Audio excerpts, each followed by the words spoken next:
Do flu shots prevent you from getting sick? And the U.S. is leading a coalition of airstrikes against ISIS. Those stories and more on Today at ChattState.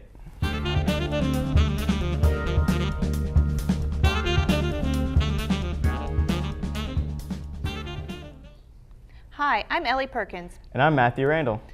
What about this weather we've been having? Isn't it nice outside? It has been nice. It's been a lot cooler. Yes. Fall means cooler weather, perhaps activities like hiking and tailgates, but it also means flu season. You may have heard you should get a flu shot, but still have questions about it. In today's Health Minute, Holly Furfer takes a look at some common myths surrounding them. By now, you probably know it's flu season, but you still may be on the fence about getting a flu shot. Here's a look at some of the most common myths. First, kids don't need flu vaccines. Wrong, they do. Experts recommend that all children over the age of 6 months get a flu shot, with one interesting twist. New this year, we're preferentially recommending nasal spray vaccine for healthy children 2 to 8 years old who don't have any contraindications or precautions when it's available immediately. The flu shot can give you the flu. Not so, according to the CDC. In addition, the flu shot does not protect you from other pathogens and viruses. It's also not guaranteed to work every time, particularly in people with weak immune systems or the elderly. However, it can help to prevent flu-related complications. Pregnant women should not get a flu shot. Well, this one's definitely not true. All pregnant women need one, regardless of trimester. But experts say the sooner, the better for the baby. And because it's a live virus, these women need to avoid flu mist. It's a good idea to wait until later in the season to get vaccinated. Not so.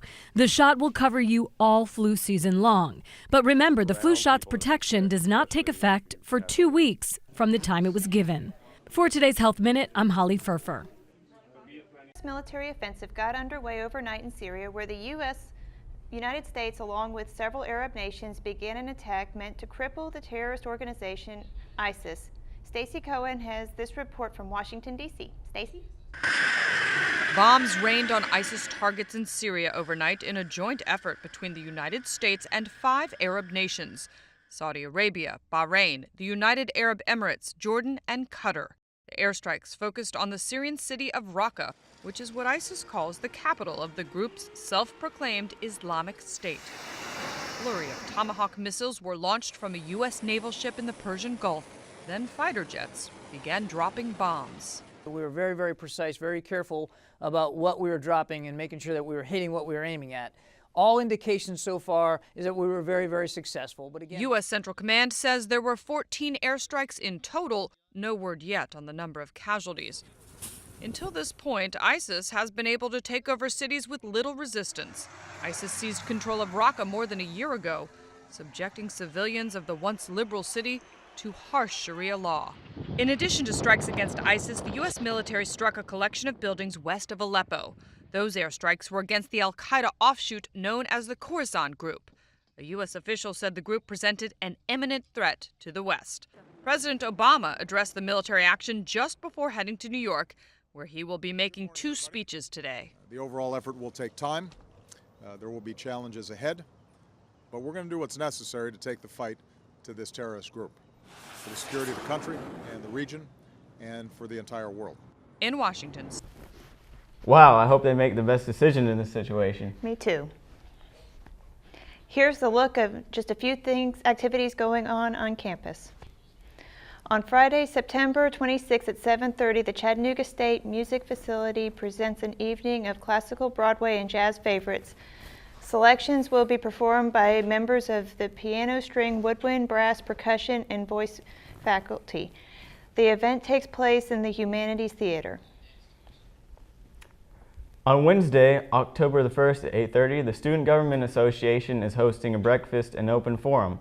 Students who attend will have a chance to speak with the SGA officers and senators about any issues, concerns, or ideas they have for our campus. And on Thursday, October 2nd at 6:30, the Spanish Club hosts a gathering of at a local restaurant where students practice their Spanish in a relaxed atmosphere. The event is known as La Mesa de Español at La Alteña on Main Street is the place to be. Well, let's take a look at weather. Here's Lee. Thanks, Matt. It's a beautiful time of year, isn't it? We're looking at nice temperatures and sunshine for this weekend, then rain late in the day on Sunday. More reason to hurry in that Ironman race. Rainy early next week with cooler temperatures. Back to you. Well, that's it for Today at Chat State. Students, don't forget to stop by and support your Tigers at the Midnight Madness, October 2nd at 11:30 p.m. More info to come. Be sure to check us out each week online and on Comcast Cable 3. Have a great day.